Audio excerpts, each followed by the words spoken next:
Chante, mon âme, chante. Les heures s'égrènent goutte à goutte et la rumeur arrive lentement, comme la brise, comme le vent. Les chants et les mots s'oublient, déraillent. La peur s'est faite atmosphère et couvre toute envie de vivre. C'était, je crois, un jour de juillet. Une voiture était passée dans les quartiers du bas. Des hommes sont sortis des rues de la vieille ville, des hommes en cagoule qui ont tiré. Peur. L'horizon s'est couvert du nuage noir qui s'est levé sur la ville. L'histoire se répète, une histoire trop connue. Une histoire du temps des guerres, le temps des soldats morts, de la conscription et du silence aussi. Le silence des couvre-feux, puis les mitraillettes qui claquent et les cris au secours. La grisaille a commencé. Le désespoir s'installe peu à peu, pas à pas, ville en grisaille parsemée de mots d'ordre, voiture en vert de gris, misère en mitraillette, nos fils en uniforme. La nuit recouvre tout lentement, si lentement. Elle remplit la plaine et tamise les rizières de pénombre et de chuchotements, de chuchotements. La peur est arrivée insidieusement, la peur. Dans les ruelles, les femmes criaient « Fuyez, enfants, fuyez !» Fuyez les cris et les larmes, fuyez les hurlements.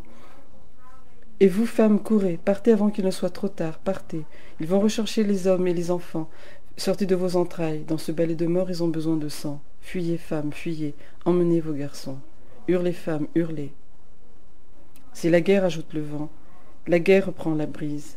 La rumeur arrive lentement, comme un vent qui a cessé ses tourbillons. La guerre est là, elle est présente, elle est partout. Elle s'est insinuée dans chaque pas, dans chaque geste. Elle est sous tes paupières, sous celles de tes voisins. Elle adhère à ta peau, s'incruste goutte à goutte dans chaque parcelle de ton corps, t'empêche de respirer, de rire, de réfléchir. Elle est là, la guerre. On ne peut plus rien y faire. Le tonnerre gronde au loin sur la colline. Les orchidées fleurissent à l'ouest. L'oiseau bleu se met à pleurer. Si c'est un juste retour d'amour, qu'il soit accompli. Si c'est un retour de mort, il deviendra habitude du silence qui s'insinue et s'incruste dans chaque pore de la peau, dans chaque geste, habitude du quotidien qui s'enténèbre. S'agrippe le temps qui refuse de couler, s'égrènent les heures comme la rosée le matin, se distille l'attente, se distille la peur, se distille. Et pleure la femme, celle dont la terre est dévastée, et hurle la femme, celle qui toujours avale ses larmes, et crie la femme, celle qui parle de dignité. La guerre avance lentement, et le soleil s'est enveloppé de son linceul rouge. Son fils se prépare à la mort, le fils de celle qui se tait. Chante, femme, chante et danse. Dans cette mémoire qui parle de mort, comment contenir les cris et les sanglots? Dans cet avenir qui se joue en noir, comment sourire encore et toujours? Qui parle de guerre pour le fils des autres? Quelle femme suis-je encore qui a enfanté de ce deuil? Qui suis-je encore, moi qui ne peux plus que parler de malheur? Ainsi est le sort de chaque femme. Chante. Les mots se perdent dans les méandres de la haine. Les hurlements remplacent tous les mots d'amour. Ces hurlements-là sont ceux que tu as entendus un petit matin, qui sont advenus de plus loin de l'horizon, là où le ciel se confond avec la terre, où seule une ligne imperceptible montre la limite de l'indicible. Cette voix-là, c'est celle qui alors se fit entendre.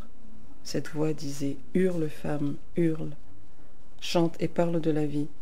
Les enfants de chez toi ne savent plus que haïr. Chante, femme, chante. Hurle pour ton peuple jeté dans toute les haines. Pars, femme, pars, disait la voix. Pars, répète la peur. Il y a des moments où le temps semble s'arrêter, où la vie va s'arrêter. Il y a quelque temps, à cette heure-ci, les jeunes hommes s'adossaient au mur pour gratter leur guitare. Il n'y a plus de guitare maintenant, mais des couvre-feux, le silence, l'heure où tout va basculer. Tout a basculé. L'histoire a peut-être déjà basculé, mais personne ne nous l'a appris. Pourquoi avons-nous perdu toute notre sagesse? Pourquoi nous sommes-nous engouffrés dans cette histoire d'horreur? La mort se joue aussi au quotidien. Elle glisse simplement, si simplement comme un effleurement, un glissement qui se fait oublier dans l'ombre. Il se fait tard dehors. Les cercelles vont bientôt rejoindre le lac Itache à l'ouest. Et à la saison des pluies, juste avant que les orages ne viennent, le tonnerre gronde sur les monts de l'Ankaraj. Glisser, tout simplement glisser, et accepter tout, trouver tout normal. Les mots qui s'enquistent se vident de sens, les morts, 1, 10, des centaines de disparus, des milliers de prisonniers. Le soir, la poudre des coups de feu tirés, le jour qui feutre l'atmosphère. La nuit, une espèce de brume grise qui s'installe sur la ville. La ville qui devient un immense couloir où la mémoire s'installe dans le deuil. Accepter tout, même les souvenirs qui se figent. Jusqu'où peut-on supporter l'horreur, les morts, le sang? Tout devient ordinaire, banal. Même les blessés, les morts, et nous sommes là. Reviennent les obsessions. Je voudrais être ailleurs. J'ai toujours cru que j'étais une femme forte, de ces femmes de bronze et d'airain que rien n'ébranle, qui restent toujours souriantes et calmes, quoi qu'il arrive. Jamais je n'ai pu imaginer que l'horreur puisse être aussi cette succession de jours quotidiens qui vous laminent. J'oublierai cette histoire de deuil.